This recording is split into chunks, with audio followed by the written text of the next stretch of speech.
Good morning to all of you. Today I am going to avail of my speech program class. In this class, our respectable sir has called me on a stage and he has given me a topic. And the topic is English call of the day. My dear friend, according to my sentiment, as far as I am concerned, I think so that yes, English is call of the day. Without English, we are good for nothing. My dear friend, we are Bihari. We speak Hindi, Bhojpuri, Maithili. Just like Hindi, Bhojpuri, Maithili, English is also a language. But Hindi, Bhojpuri, Maithili, these are local languages. But English is an international language. English is spoken all over the world. My dear friend, it is because of English this stranger world become our family.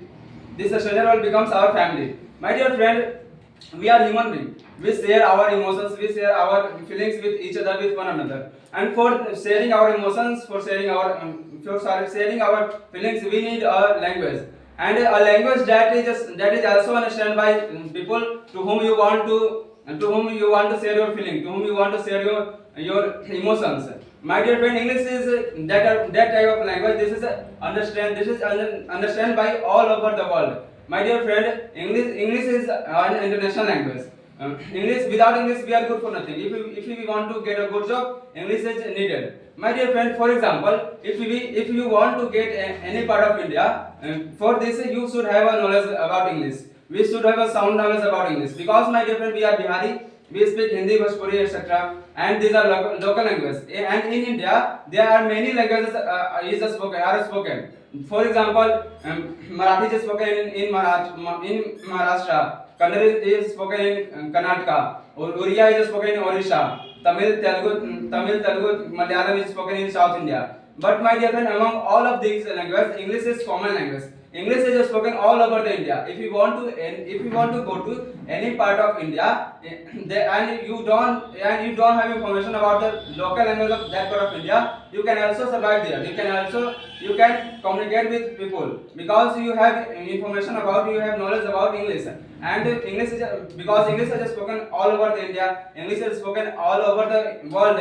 So you can easily communicate with people. My dear friend, not only in India, if you want to go any part of world, if you want to go to abroad of India, so my dear friend, if you don't know information about the local language of that part of country, so you can easily survive in that part because you know English. And English is international language. English is also spoken in that country. My dear friend, not only this, if you want to get a good job, in multinational company, and you don't know English, you are good for nothing. Your all degrees, your all skills are good for nothing without English. So my dear friend, I think so that for getting a good job in multinational company, English is needed. English is very, very compulsory. My dear friend, not only this, if you are a student and you are preparing for government exam, if you are preparing for banking sector, if you are preparing for SSC exams, if you are preparing for defense exams, English is most important. Without English, you can't pass this examination. My dear friend, English is very, very important language. My dear friend, not only this, if you want to read any famous novel, if you want to read a book of any famous author, you should have a sound knowledge of English. You should have a good knowledge of English because all these famous books are available in English. And that's all. Thank you.